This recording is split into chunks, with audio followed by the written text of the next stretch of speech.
Hello, I'm the Dark Master, and welcome back to the Kirby Right Back Retrospective. In today's video, we shall be reviewing episode 73, Dedede's Raw Deal, or as it's known in the Japanese original, Turning Revolving Sushi.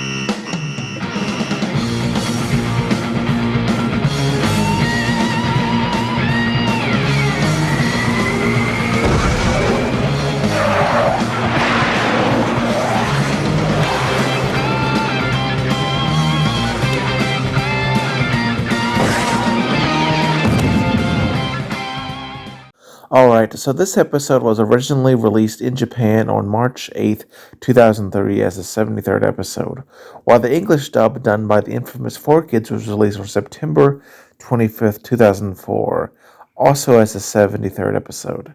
As always, let us start these reviews with the episode's plot. The episode opens to King Dedede and Escargoon entering into the throne room. They are slamming the door open as the king says that this time he'll be putting his foot down. No longer gonna be, exploited by the enemy sales guy.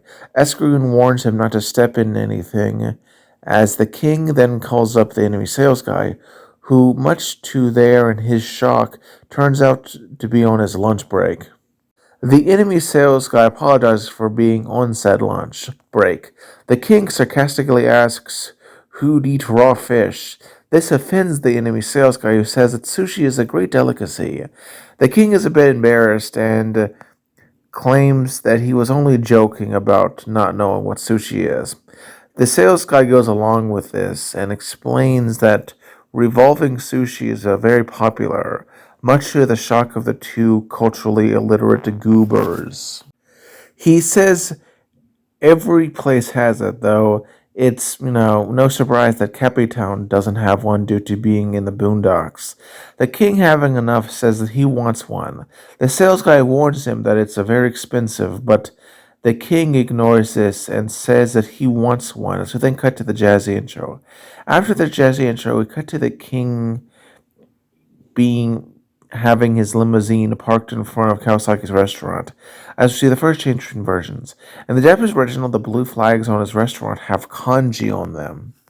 The English dub, handled by 4Kids, removed this, harmless visual detail. Not really a big deal, but censorship still is evil, and it really was for no reason at all. The king and Escargoon arrive as we see him shoveling sushi down. In the Japanese original, while they burp after finishing the meal, it's quiet. 4Kids, seeking to drive the point home, gave it just a louder burp sound effect. Even though this sushi is disgusting, as they say it's completely revolting, Kawasaki thanks them for enjoying it anyway. He says that he's in a bit of financial need and having a bit of issue with that, and asks the king for help. Dedede cruelly laughs at the idea, while Escargoon says that it's more risky than eating Kawasaki's cooking. Kawasaki confirms this by saying that it would help his restaurant, but Escargoon gets up yelling that it's already empty enough even at its current small size. The king makes another snide comment before, strangely out of character, offering to help Kawasaki out. Kawasaki is shocked by this act of kindness. Tiff and the others walk in, and she warns the chef not to fall for the king's false niceness. She says that the king must have something up his sleeve, as her brother supports her, as Kirby is just sort of happy to be there. Escargoon is offended on the king's behalf, saying that the king is an honest as the day is dark, which confuses the children, as Dedede says that he's loaning stuff to Kawasaki to give his, restaurant some help, as he then laughs, confusing the group. We then cut to a broadcast on channel DDD, where Escargoon reports on the revitalization of Kawasaki's restaurant, now called DDD's Revolving Sushi. It's also here where we see the next change between versions. In the Japanese original, there is a sign that reads DDD's Revolving Sushi Bar. Four kids, despite it being perfectly clear English, saw fit to airbrush it out and replace it with a weird, generic sushi food icon. Weird censorship, even if both versions do get the point across, it's still bad to see. We see the Cappies in line as Waddle Dees in cute little Japanese outfits open the door for them. You also see a similar text removal on one of these smaller signs to the side, which is again not that big of a deal, but still it's kind of stupid censorship to see. And I oppose that out of principle. Escargoon uses his, reporting privilege to skip the lines as he enters into the restaurant. Kawasaki welcomes the interviewer. I see everyone is around the new sushi rotating area. He goes to the mayor to ask his opinion. The mayor says it's different, while Police Chief Bookums wonders if the food is good, to which DD then signals for a sushi-making robot, called a Sushi Bot, to arrive, and it's kind of neat. I like the design. It then begins, preparing the rice base, as Escargoon explains how it works, with DD explaining that all Kawasaki has to do is to put on the raw fish. This seems to anger Kawasaki, who turned the machine off. He then says that sushi making is an art, and one who uses a machine is only interested in profit. Tiff is impressed by him for standing on principle, while Tuff admires him for saying it as it is, while Kirby is just happy to be there, if a bit confused. However, much to everyone's shock, he then starts the machines back up again with a bang as the two children fall over. The exact dialogue Kawasaki uses is, change between versions, but it's not really all that notable. The conveyor belt starts back up as the chef is very excited for the riches he'll get, as we also hear the next change between versions. In the Japanese original, there is a remix of the gourmet race theme. Due to the incompetence, 4Kids didn't get the rights to use the music, despite that normally accompanying, broadcasting rights. Escargoon comments on the variety as we in the Cappies look on amazed at the sheer great variety of sushi. I mean, I don't like sushi, but even I have to say this stuff is well illustrated and looks kind of delicious. Kirby's reaction is just, astounded. Dee tells the Cappies to enjoy themselves. We then see Gengu, the toy store owner, get some sushi. As next we see Dr. Yabui get some tuna as well. We then see Tuggle, the grocery store owner, get some mackerel, while the mayor's wife gets some abalone. Tuff then picks up some sushi, specifically a cucumber roll. He says it's weird, but he'll try it anyway. Tiff even gets herself some yellowfin tuna. Kirby looks at some delicious natto rolls, but before he can eat them, Gus grabs them.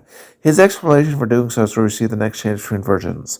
In the Japanese original, he says that natto rolls are his favorite. In English dub, due to the desire to remove any potentially offensive cultural references, changes to him saying that Kirby has to be quick to get what he wants. They also removed most names of specific fishes or sushi types, but to reduce repetition, just assume that anytime I say a fish, I'm talking about the Japanese original, not the English dub. Kirby is disappointed, as we then see Professor Kiryu and Gengu fighting over a piece of tuna. Melman the mailman, not liking his, puts it back, much to the disgust of Tuggle. Dirty old man. We then see the mayor looking over the selection, and Mabel and Samo doing the same. Samo offers her some, but she declines it, much to his chagrin, as she wants octopus. In the Japanese original, there's an additional scene where Bookum's wife asks Tuff to hand her some egg sushi. 4Kids removed this scene for unknown reasons, though it likely was to better fit within US time slots. And while it's not that substantive, I still find its removal rather sad, and another instance of censorship that wasn't needed to be done. Dedede then, in both versions, says that if they want more, just ask the chef. We then see the various cappies ask for fish. The mayor and Bookums ask for tuna. In the Japanese original, there's a scene of Sama who asks for halibut. That was removed by 4Kids, likely to cut back on time. We then see Mailman. The mailman asks for eel. Gangu asks for salmon. Tuggle asks for shrimp. Though in the Japanese original, he asks for octopi. Mabel then asks for something spicy, though she says a pupura roll in the Japanese original. Kawasaki works to please them all as he gets to work. Curio asks for a sea trout, which, yes, is a real animal, though just the form trout take during the phase of their life when they live in the sea. Dedede then points out that they calculated the cost by how many empty plates they pile up. Curio says it's a logical system, to which Dr. Yabui agrees. Dedede tells the mayor to eat to his heart's content, as they have enough food to feed a whale, which is a reference to episode 71, A Whale of a Tale, which I reviewed in the past. We then see the next of several changes between versions. In the Japanese original, there is an arrangement of the invincibility theme as the cappies engage in consumerism. 4Kids, due to stupidity in not getting the rights, remove this. There also was an additional scene of Bookum's wife asking for a gari tea. That was cut, likely to save time, but I still think it's kind of a shame that such things had to be done by 4Kids. We see Gus and Mabel fighting over sushi. Gangu is enjoying some yummy sushi, but Kirby inhales some while he's not looking. Samuel the bartender offers another plate to Mabel, but she turns it down again. Kirby eats it while he's not looking, and when he turns back, he sees it's gone, much to his shock. Kirby returns to his seat, and Tiff, unaware that he was eating, wonders where he went and offers him more plates of sushi, which of course he takes advantage of to eat. Bookums demands, some flounder, while the mayor demands mahi. Kawasaki quickly gets to work. Escargoon goes over and harasses the little girl, saying that she's, taken quite a number of plates for somebody who disliked the idea. She says that she has nothing to say to the buffoon, while her brother tells him to go away. Escargoon chuckles while saying everyone enjoys this place. He points to Melman eating his fill. As we see Escargoon discuss the sensation, Sir Ibram and Ladylike, who are watching, decide not to miss a fad, and alongside Lolo and Lalala, go to the restaurant. We cut to Meta Knight's room as we see Sword Knight and Blade Knight are interested in this new sensation and ask Meta Knight for a lunch break. Meta Knight warns them, however, as he thinks there's something fishy about this. We then cut to Ira's home, where the big baby is crying that he wants to go to the sushi bar. His father denies him this, pointing out how he doesn't even like fish. Despite this, the petulant child whines that he wants sushi, as the two parents look concerned. We cut back to the restaurant, where there are lines of cappies waiting outside. We also get a better look at those signs I mentioned earlier that were censored. The cappies in line are complaining about the wait, with one saying that those inside should pay their bills and get up. Tuggle, the grocery store owner, leans back with a full stomach. We then see the mayor and police chief Bookums are in a similar stuffed state. Mabel predicts that her weight will, be something she does not like after this. Gus complains that he should have, kept his mouth shut, while Kirby eats some food off one of his plates, only increasing his bill. The cappies get up to leave as Dedede explains his pricing policy to them again. Meanwhile, Escargoon concludes his news coverage outside of the restaurant. Tiff confronts him, saying that this is no more of a, commercial than an actual news. But she then belches on the dude, which, is just nasty, and she covers her face as she's very embarrassed at this. We then cut to the next night. There we see the massive profits Dedede, Escargot, and Kawasaki have gotten. Well over 7,000 did, not counting the change. Sadly, Kawasaki only gets 3 pennies. He complains that it's not a lot, and surely he's earned more due to his hard work. The king puts his profits in his limousine and cruelly assures Kawasaki that he'll get a raise when the investment that he put in gets paid off, which will take about 1 or 2 decades or so. Darn, predatory loans. They really are horrible. The two laugh and drive off. Kawasaki looks up at the moon and proclaims that he won't stop until his establishment is his own. Meanwhile, the camera pans over to Kirby, Tiff, and Tuff looking at him. The boy Tuff says that he's in trouble, while Tiff says he'll have to sell a lot of sushi to pay off the loan, while Kirby is just kind of confused but happy to be there. We cut to the next day as we see Iroh and his family are at the sushi bar. He looks at the food.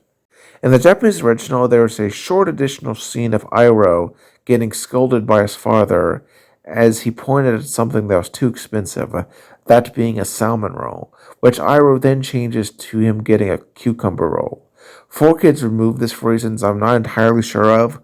It was perhaps better to fit in the time slots of the US, or maybe it's because they didn't want to promote abuse or something.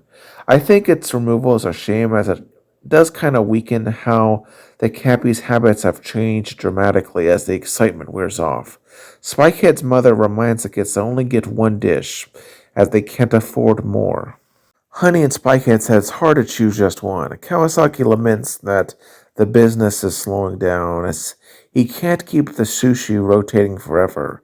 The king arrives, angered by the lack of customers, and demands an explanation from the beleaguered chef, who explains that few people showed up, and the ones that have ordered a lot less. Escargoon points out that this place costs a lot to set up, and Dedede blames him as the chef, saying that he has to figure out how to drum up customers again. In the Japanese original, he goes as far as to threaten Kawasaki with a death penalty, and man, he thought your boss was horrible. Kawasaki considers deep frying the sushi, which sounds disgusting, but Tiff arrives and says that won't solve the issue. Escargoon deflects, claiming that they have no knowledge of the restaurant business. However, Tuff counters that the food's not selling as it's too expensive, and Tiff elaborates that while the sushi might be okay, the prices are just too darn high, and Kawasaki is shocked by this, as Tuff and Tiff explain that they and many other people are not coming back unless the price is lower. They even grab Kirby and drag him away, much to the displeasure of the pink puffball. The king complains. It is here that we see the next change between versions. In the Japanese original, he calls those who don't buy sushi traitors, spies, and artists, of all things. Escargoon corrects him, saying that he must have meant anarchists. 4Kids change this to him saying that it would be impossible for him to lower prices, as it would then be impossible to ever make up the fortune he invested, and Escargoon says sayonara to their plans. Both versions are fine, though admittedly I do find the Japanese version a little funnier. The king, however, refuses to learn his lesson, proudly saying that if they won't come to his sushi, then the sushi will come to the customers. We then cut to the next day as we go to Mabel's fortune-telling tent as she prepares for a day. It is also here where we see the next change between versions. In the Japanese original, the bottle and cup upon her desk are brown colored. 4Kids, in an effort to remove any potential references to alcoholic substances, altered this to a bright, saturated color akin to fruit juice. This, while minor, is a silly change stoked by parental moralism of the early 2000s, such as the war on drugs hysteria, which has been proven to be mostly useless. Regardless, the woman is shocked as the conveyor belt bursts through her wall. In the Japanese original, there is an additional short scene of her turning to see it, which was removed by 4Kids to better fit within US air schedules. It's a bit of a shame, but not really all that noticeable. It bursts into other buildings. In the Japanese original, there's a scene of it going through the police station. Four kids, for some reason, remove this, and I have no idea why. It only weakens the episode with its removal. In both versions, it bursts through the local grocery store before going through Curio's museum while the poor guy's on the phone. It then goes through Samo's bar, next it goes through Gangu's toy store, then through Biblio's library, then Iroh's home. In the Japanese original, there's a scene of it bursting through a crowd of sheep before going to the mayor's estate. The English dub, for some reason, just removed that scene. I mean, it's dumb because it doesn't really hurt the scene, so I don't know why they would remove it. I guess it was just a better fit with an English, U.S. air dates and such. It then winds its way to Kirby's house before ending up back at the restaurant. With it now in place, Deity on the Deity channel announces that now no one is allowed to eat anything but revolving sushi, much to the shock of Tiff and her family. Askargoon praises his decision, while Deity then explains to the shocked populace that now he's their only source of food, and if they don't comply, then they'll be thrown in the dungeon, which according to Askargoon has even worse food. Tiff and Tuff are outraged at how unfair this is as the king activates the machine. Kawasaki is happy as soon he'll make a dime a day. Man, you have some low standards. Dee laughs that soon his bank account will be fat and full. The two evil goopers laugh as we see the sushi being delivered. Mabel is sick of the sushi, as are most of the other cappies like Bookums, though four kids removed that scene for some reason. We also see Curio, Samo, Iroh, and his family being exposed as being just disgusted by the sushi. Of course, the sushi itself being exposed to the sun as raw fish, goes really bad, especially as it reaches the mayor's estate before winding its way to Kirby, who doesn't care that it's gone bad and scarfs it down, plate after plate, much to the petty judgmental attitude of the wretched bird Takori. We see Tuff and Tiff run into town as they are shocked, and Tiff says the whole town is a sushi bar, while her brother finds it disgusting. Back at the kitchen/restaurant, Fish has run low, forcing Kawasaki to improvise as Eskarun asks him what are some of these new items. Kawasaki shows off a chocolate cream sushi, a marshmallow and blueberry sushi, hot dog sushi, and snail sushi, which all sound disgusting. Frankly, wouldn't it be cannibalism for Eskargun to eat that snail sushi? It would sort of be like if somebody offered like fresh baby meat sushi to somebody, Anyway, Eskargoon is repulsed by all this, and it gets even worse as Kawasaki offers some liver and kiwi sushi and a hot pepper sushi. Eskargoon says that they'll be coming real soon as, then hear from their sponsor, which is none other than Deity's revolving sushi itself, which of course was changed between versions for reasons I've explained before that are dumb. Tiff and Tuff peer into the restaurant, listening in on the group. The king asks if Kawasaki has made his special sushi order, and Kawasaki confirms that the sweet potato sushi is on its way. Eskargoon is confused about his desire to eat something so starchy. Indeed, he explains that it'll give Kirby some mighty hiccups, as the two children watch on confused. This is a reference to the original Kirby's Dream Land, where there was a power-up called the Mint Leaf, which was used to beat Kabula. For some reason, people thought this was a mint leaf, though it was actually meant to be a sweet potato. If you'd like to learn more, consider checking out my review of that game for more information. Data explains that he won't be able to use his sucking power, and due to this, which amazes Eskargoon as he whispers to the snail that he will then be helpless to fight the monster they got, and they laugh evilly. Tim and Tuff realize they gotta stop this, and they run off. Tuff asks Mabel if she's seen a potato, but she says no. They then look through town, following the conveyor belt, asking anyone about it. The sweet potato slowly makes its way ominously to Kirby's house. Tiff and Tuff run over to stop it. As we come to Kirby, still eating as Takori cruelly taunts Kirby's weight. The potato arrives and To Corey, the stupid bird doesn't know what to say. Kirby eats it, and he ends up hiccuping in what must be quite painful. As we see piss-colored foul bird Takori use it as an excuse to make fun of him. Tiff and Tuff arrive to try and stop Kirby, but of course they are too late. Tuff asks an obvious question, and Takori points out obviously the answer, as Kirby has eaten the potato. Tiff asks what's wrong as the cruel vulture says that he's hiccuping. Tiff wonders what they are to do as a mysterious squid sushi arrives.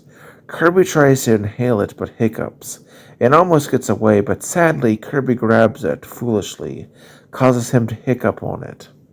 This causes the squid to activate, grow in size, and reveal itself as the monster of the week, Squishy. Let us talk about it now, given that it's relevant.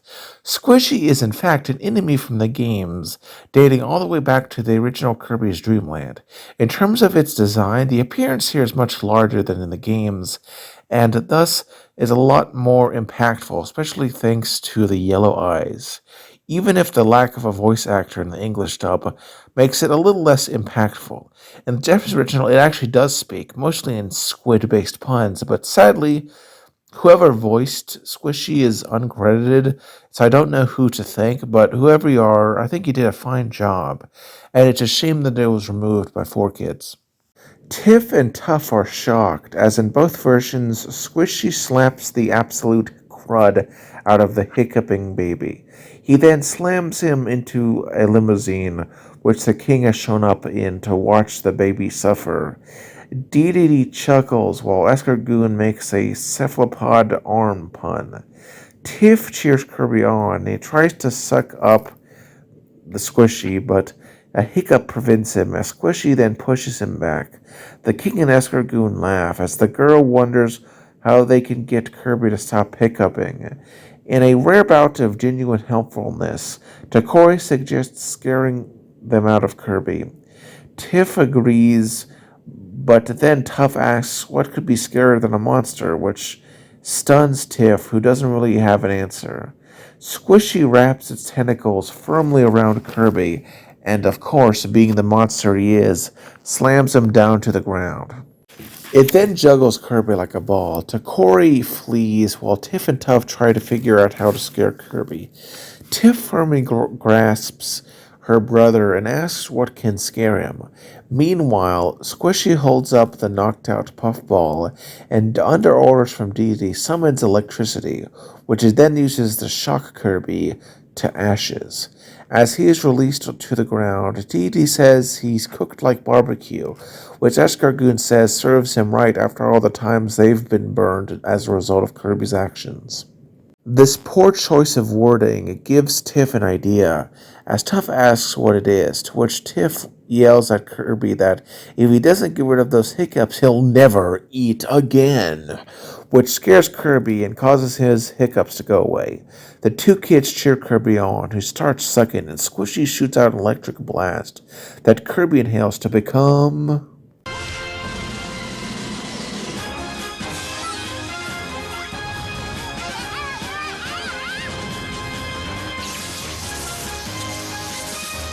Ah, Spark Kirby. It's nice to see a new copy ability, which are increasingly rare the further we go. First introduced in Kirby's Adventure all the way back in 1993, which is a game I've reviewed in the past if you'd like to learn more, it was actually technically first appeared in the pilot of the anime, which I also reviewed, but that's not really in the same continuity as the actual anime, so I wouldn't really count it. Plus, in terms of actual design, I think this is far better. It uses a green skin tone, which is a trait actually introduced via Plasma, a superficially similar copy ability in Kirby Superstar, which is a game I've also reviewed in the past. And honestly, I wish games used this design, especially with the helmet of Sparks. I think the green coloration really makes it stand out as neat, and I kind of think it's sad that more recent Kirby games sort of stick to him remaining pink at all times. Tiff wonders what that is as Meta Knight jumps into view and points out the obvious that it is Spark Kirby. Squishy then shoots out a bolt of electricity and Kirby counters with one of his own, as we see the last change between versions. In the Japanese original, he shouts Spark as he shoots an electric blast. 4Kids removed this, and honestly, it's good because the less Kirby talks, the better. I always find it kind of weird when he talks full sentences, so, that getting removed is good. Kirby then begins pelting Squishy with electric sparks that seem to sort of slightly cook the monster and causing it extreme pain. It tries to escape this by hovering away as it circles its tentacles sort of like a helicopter blade, but it's sadly no use as Kirby, looking up at him, shoots out a massive spark at Squishy, causing him to explode, raining down flesh as everyone is just kinda shocked. Kawasaki is happy as he picks up a piece of the calamari and shows it to the king. The king is, not as happy and cries that he's in debt and all he's got for it is some squid. Escargoon wonders what they'll do as Kawasaki suggests that they make sushi out of it. The two evil goobers cry. Tiff and Tuff laugh at them as Tiff points out that at least Kirby is happy as he is seen eating some fresh calamari, and the episode ends with him enjoying it. Now that we've finished the story, let's discuss this episode's positives, negatives, and my final thoughts on it as a whole. Starting with the positives, I have to say that I found Kawasaki's role in the episode was very entertaining and sympathetic. We all understand that a lot of times fast food workers get very low pay compared to how hard they work. And oftentimes the bosses get most of the profits, which is something I'm sure anyone who's worked in those places can sort of tell. I also found the utilization of the mint leaf power from the original Dreamland was rather neat. Firstly, it's nice to see something from the games, and also I thought it was a very decent subversion where it actually hurt Kirby rather than helped him. I also thought that Squishy was honestly a really good enemy of the week. And it's actually nice to see a monster from the games.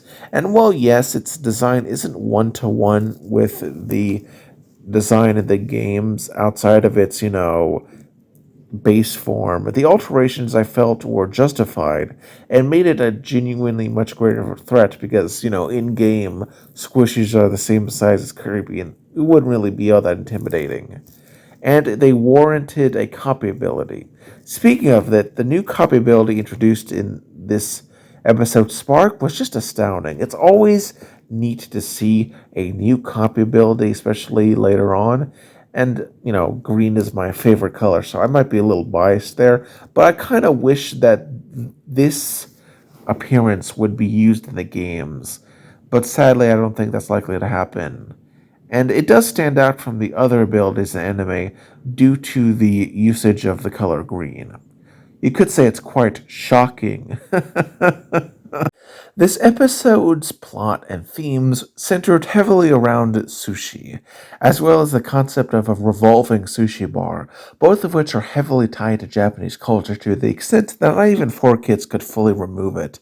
And the episode does cover some of the criticisms said exploitative restaurants do get, such as being slightly overpriced, oftentimes encouraging people to eat more than they should, and admittedly, this could also apply to, most all you can eat buffets, and it also leads into the negatives of this episode. Firstly, while I do like the story, many others do find it kind of boring, especially those if you're not particularly aware of Japanese culture. And I do like to at least mention some of the more common negatives that other people have, even if I personally don't have it. I think it's fine, as, it's good to have slower paced episodes that, help contrast better with the more hyper actionified ones. It's nice to have a little variety in this. No, to me, the biggest negatives would have been all the scene removal and censorship in this episode. Not stuff like, Kirby doesn't say a word, because that's fine, but more so like letters, perfectly clean English that 4Kids, for some reason, saw fit to remove, even though it doesn't make any sense. Overall, I would say that this episode is a C plus. It's okay. I would say the inclusion of Spark Kirby and Squishy bump it up to being slightly above average. Sure, it's a little slow, and if you don't like that, then I think this is an episode you can skip if you want, as you're not really missing a lot. But I still think it's a solid episode, though, and I think you would enjoy watching it, and it's worth watching. Anyway, I'm the Dark Master, and if you like this video, liked it, but if you love it, consider subscribing and have a wonderful day.